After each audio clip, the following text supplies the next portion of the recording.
केंद्र सरकारकडून सरकारी योजनेतून दिल्या जाणाऱ्या औषधांवर भाजपचा प्रचार केला जातोय, त्यामुळे नवा वाद निर्माण होण्याची शक्यता आहे। प्रधानमंत्री भारतीय जन औषधी परियोजना केंद्रातून विक्री होणाऱ्या औषधांवर भगव्या रंगात भाजप छापण्यात आलाय। पीएमबीआय या सरकारी यंत्रणेच्या माध्यमातून ही औषधं पुरवली जातात, पण त्यावरून भाजपचा प्रचार होत असल्यानं विरोधकांनी निशाणा साधलेला आहे। सरकारच्या तिजोरीतील पैसा हा जनतेनं दिलेल्या करातून मिळतो आणि त्याच पैशातून जाहिरातबाजी करणं योग्य नाही, अशी टीका अतुल लोंढेंनी केली आहे। नरेंद्र मोदी साहेबांना त्यांचा फोटो प्रत्येक ठिकाणी पाहिजे।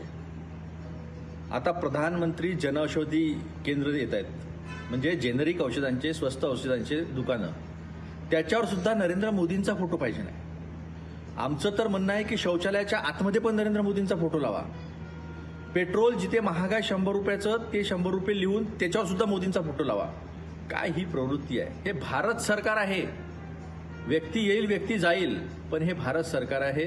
साधन सुचिता, संविधानिकता, संविधानाचा सन्मान, संस्थांचा सन्मान अजिबात मोदींमध्ये नाही आहे। आम्ही याचा निषेध करतो। लोकशाही मराठी ऐका, पहा, जागरूक रहा।